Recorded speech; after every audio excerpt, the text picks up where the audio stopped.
masyarakat suatu negara sehingga akan mengancam terhadap dasar falsafah negara yaitu Pancasila.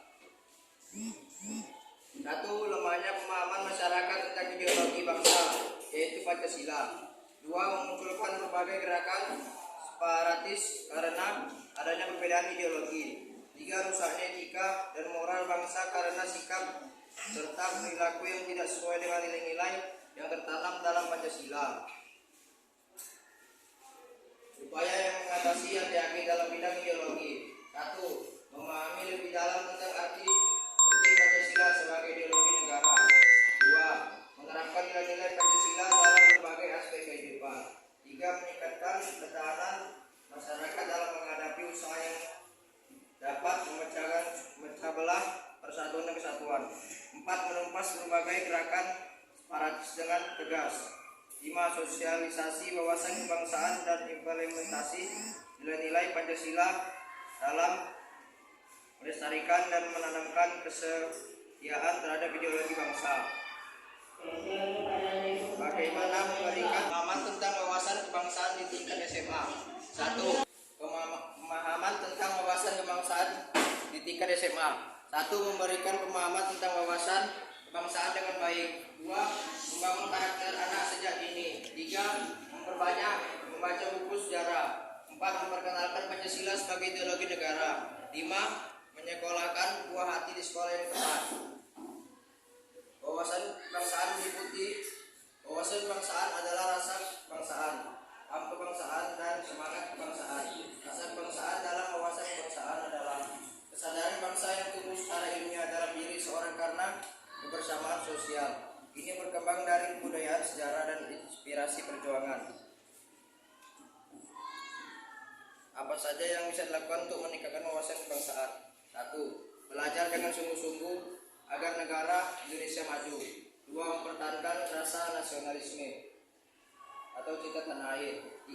Meningkatkan rasa patriotisme membela tanah air. Apa saja 4 pilar kebangsaan? 1. Pancasila.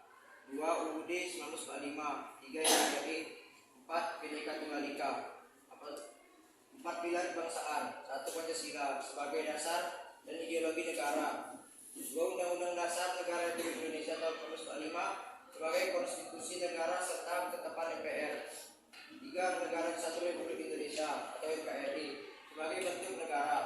4. Bhinneka Tunggal Ika sebagai sebuah negara Kesatuan Republik Indonesia. Dan akan dilanjutkan dengan dapur Panjaitan. Oke, selamat pagi teman-teman dan salam sejahtera untuk kita semua. Pagi.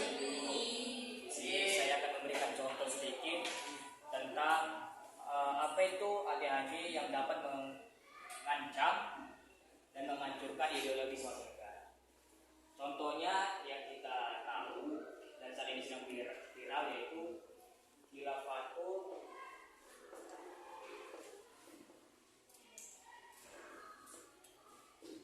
Muslim.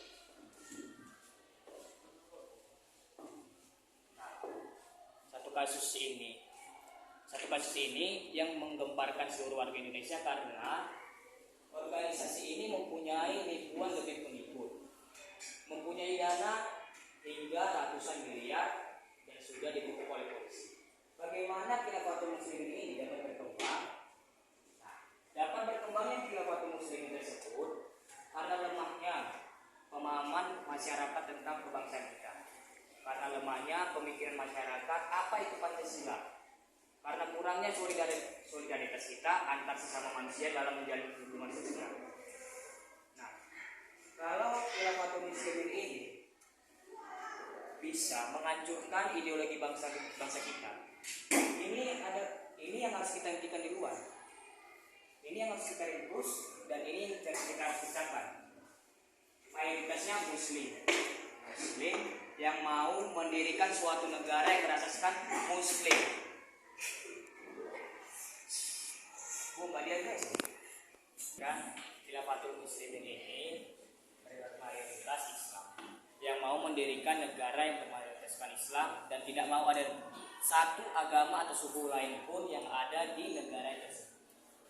Saya ulangi, tidak ada satupun agama atau suku yang ada di negara tersebut. Islam fanatik ini saya rasa cukup aneh, karena saya biasa lihat di TikTok contohnya, ada yang wanita non hijab memposting video, udah cantik, udah bagus, datang orang muslim dia komen, coba pakai hijab, pasti lebih cantik. Oke. Ada satu perempuan muslim pakai hijab tuh, ya, hijab, posting video, malamnya ke OYO. Cantik lah begitu? Tidak. Cantik di muka tapi tidak cantik di akhlak, di akal. Nah, segitu contohnya. Nah, bila muslim ini kita kembali lagi. Ideologi yang mereka buat sudah ada, himpunan dana sudah ada, beberapa fasilitas sudah ada, rumah sakit, pondok pesantren, sekolah sudah mempunyai mata pelajarannya sendiri dan masing-masing, dan menekankan kuat agama Islam di dalam organisasi tersebut. Kenapa Khilafatul Muslimin ini bisa menjadi ancaman yang besar bagi bangsa kita? Karena Khilafatul Muslimin ini mengasuh dan mengajak orang untuk meninggalkan ideologi negara Indonesia yaitu Pancasila, menjauhkan unsur-unsur Pancasila serta menghilangkan dari pikirannya, masuk ke dalam sini, masuk lalu berkumpul dan membentuk suatu negara. Boleh langsung kasih ke ibu. Udah siap pula. Nah, selanjutnya saya akan berikan kesempatan bagi Bu Erianto untuk menyampaikan arahannya. Pada Bu Erianto. Oke, mengenai Khilafatul Muslimin. Nah, ini ajaran Muslim radikal. Nah, Indonesia dasarnya itu kebenekaan agama, kebenekaan agama sipil. Indonesia adalah satu negara yang banyak sukunya. Kemudian memiliki berapa agama kita? 6. Ya, Islam, Kristen, Protestan, Katolik, Hindu, Buddha, Konghucu. 6. Nah, mereka ini mau membuat negara ini negara Muslim. Tidak bisa. Kalau Arab Saudi dibuat negara Muslim karena memang nenek moyangnya Muslim semua. Jadi mereka mau buat negara ini negara khilafah. Jadi artinya memaksakan yang agama lain supaya mengikuti yang Muslim. Siapa yang menciptakan manusia? Tuhan. Bisa setan menciptakan manusia? Enggak. Jadi kami ini ciptaan siapa juga yang Kristen? Tuhan. Belum ada orang satupun, bahkan Nabi Muhammad misalnya naik ke surga lalu turun kembali untuk menceritakan bahwa ajaran Muslim lah yang benar. Belum ada, belum kan? Artinya kita ini bebas memilih cara yang mana mau kita percayai untuk menyembah yang maha kuasanya. Jadi orang Kristen nggak salah, orang Buddha nggak salah. Cara mereka menyembah Tuhan itu dengan misalnya ke pura, itu kan cara mereka bikin nyaman, ya. Cara kami ke gereja, ya itu bikin nyaman, gitu.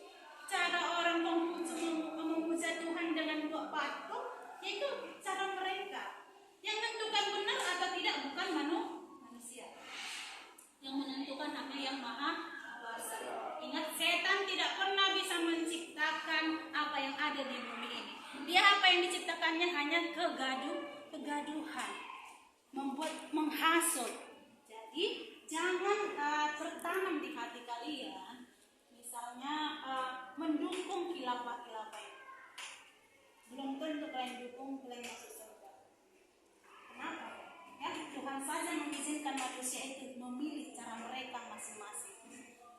Masalah siapa nanti yang diterima, ajaran siapa yang benar, kita belum tahu kalau kita belum mati dan belum menghadap yang maha kuasa. Karena orang belum ada pernah balik dari surga turun ke ya. Kalau sebenarnya kalau orang Kristen ada, ya kan? Yesus itu adalah Allah yang wujud manusia. Tapi kan agama lain kan enggak. Nah, agama lain menganggap Yesus itu adalah nabi. Ya nggak apa-apa. Kami enggak langsung istilahnya Yesus itu benar Tuhan, enggak gitu kan? Artinya siapa yang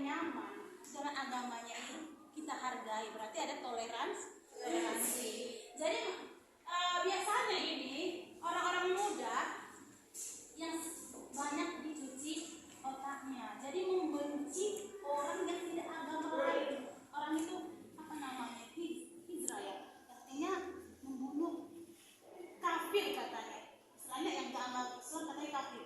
Membunuh kafir halal darahnya katanya. Dan apa mungkin Tuhan itu menyuruh membunuh orang ciptaannya? Apa mungkin dia bahagia dengan sesama manusia saling membunuh? Tidak kan? Jadi inilah yang perlu ditanamkan ke kita. Makanya pun sekolah penggerak profil pelajar Pancasila, artinya berkebinekaan global, menghargai keberagaman. Ingat ya, kalau ada yang bilang Kristen itu atau agama lain itu adalah agama setan, berarti kalian mengakui setan itu bisa menciptakan manusia. Tidak ada pernah setan bisa menciptakan tumbuhan, hewan maupun manusia. Yang bisa hanya yang maha kuasa. Manusia itu memiliki akal, pikiran, dan hati, bebas memilih agama mana yang dia percayai, yang membuat dia tenang untuk berhadapan dengan yang maha kuasa. Paham ya anak-anak ibu ya? Makanya ajaran yang khilafah ini, mereka rela mati, membunuh diri katanya, dan mereka meyakini itu akan masuk surga. Apakah mungkin Tuhan yang Maha Kuasa, yang Maha Pengasih, menginginkan membunuh orang? Tidak mungkin, ya? Itu tidak akan mungkin. Nah, karena Tuhan itu Maha Pengampun, benar di Muslim juga Maha Pengampun, Maha Pengasih, ya kan? Maha Penyayang, Pemurah. Mungkinkah Dia mengizinkan untuk membunuh? Yang bisa menghakimi manusia hanya Dia. Yang bisa membilang Kristen itu salah hanya Dia. Yang bisa membilang Muslim itu benar hanya Dia. Dan kita, siapapun yang ada di dunia ini, belum pernah berjumpa dengan Tuhan. Paham ya? Jadi yang Kristen jangan pernah menjelekkan agama yang lain, agama apapun itu. Yang Muslim juga jangan pernah mengejek agama lain. Kita saling menghargai pilihan kita masing-masing. Apalagi soal agama, nah itu sangat sensitif. Jadi mohon, kalau ada nanti misalnya khotbah-khotbah atau ceramah-ceramah ustadz yang bisa memecah persatuan, jangan coba kamu share atau bagikan. Cukup hanya kamu baca dan berdoa kepada yang Maha Kuasa. Berikan ketenangan hati, kedamaian hati dalam hati kami. Itu aja ya. Paham ya? Oke? Dan sejahtera untuk kita semua. Ini saya akan jelaskan sedikit tentang seminar penyuluhan hukum. Ada beberapa yang dibahas tentang penyuluhan hukum, yaitu satu tentang undang-undang yang mengatur hukum narkoba, yang kedua cybercrime dan cyberbullying. Sebelum itu kita ke hukum narkoba. Narkoba itu biasanya kita identikan dengan sabu, ganja, dan banyak lagi. Nah, narkoba itu punya banyak jenis. Kalau pakai untuk kesehatan nggak apa-apa. Kalau dari dokter. Kalau kita pakai secara sengaja untuk memuaskan diri, menenangkan diri tanpa ada anjuran dokter, ada hukumannya. Pidana paling lama 5 tahun, dan kalau nggak salah denda paling sedikit itu 5M atau minimal rehabilitasi.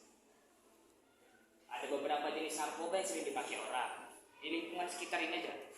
Sabu, ganja, pil, ekstasi, dan masih banyak lagi. Padahal yang dipakai itu untuk membuat ketenangan sementara, mengganggu sistem bagian dalam, merusak otak, dan mempengaruhi bagaimana perkembangan sifat atau psikis kita. Yang tadinya loyo, pakai sabu deh, semangat. Misalnya contoh, supir angkot, sebelum sabu dia malas, udah dapat uang, kepolang dia, pajak baru, nyabu, nice. Sewa yuk, mari bu, ya terima kasih. Sebelumnya nggak ada, itu dia, loyo.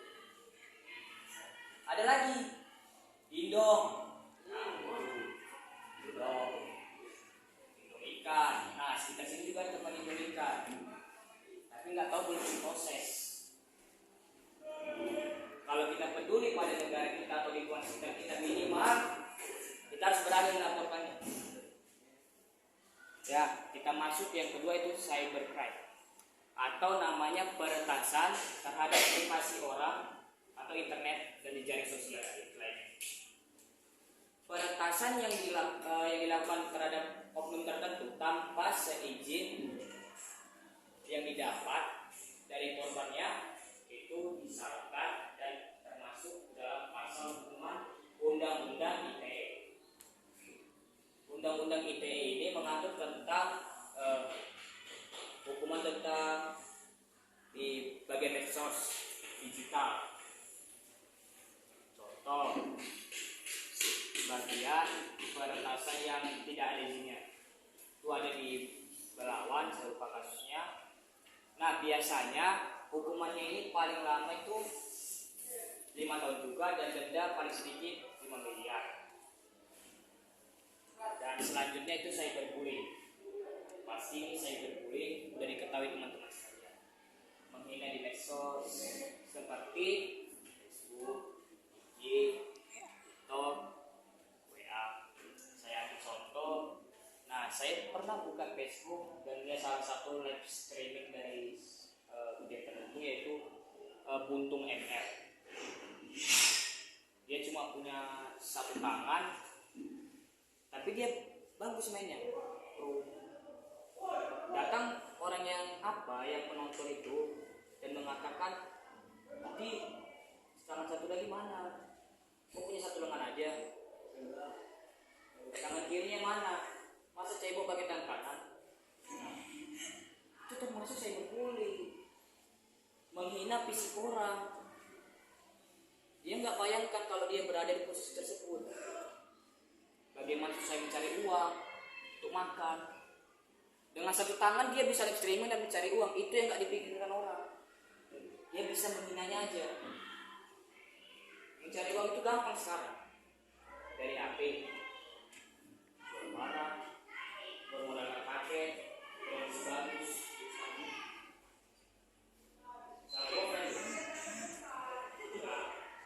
Contoh lagi cyberbullying. Saya ketawa. Cyberbullying itu termasuk yang tindakan kejahatan yang tidak patut ditertawakan. Contoh cyberbullying itu saya jumpai di IG.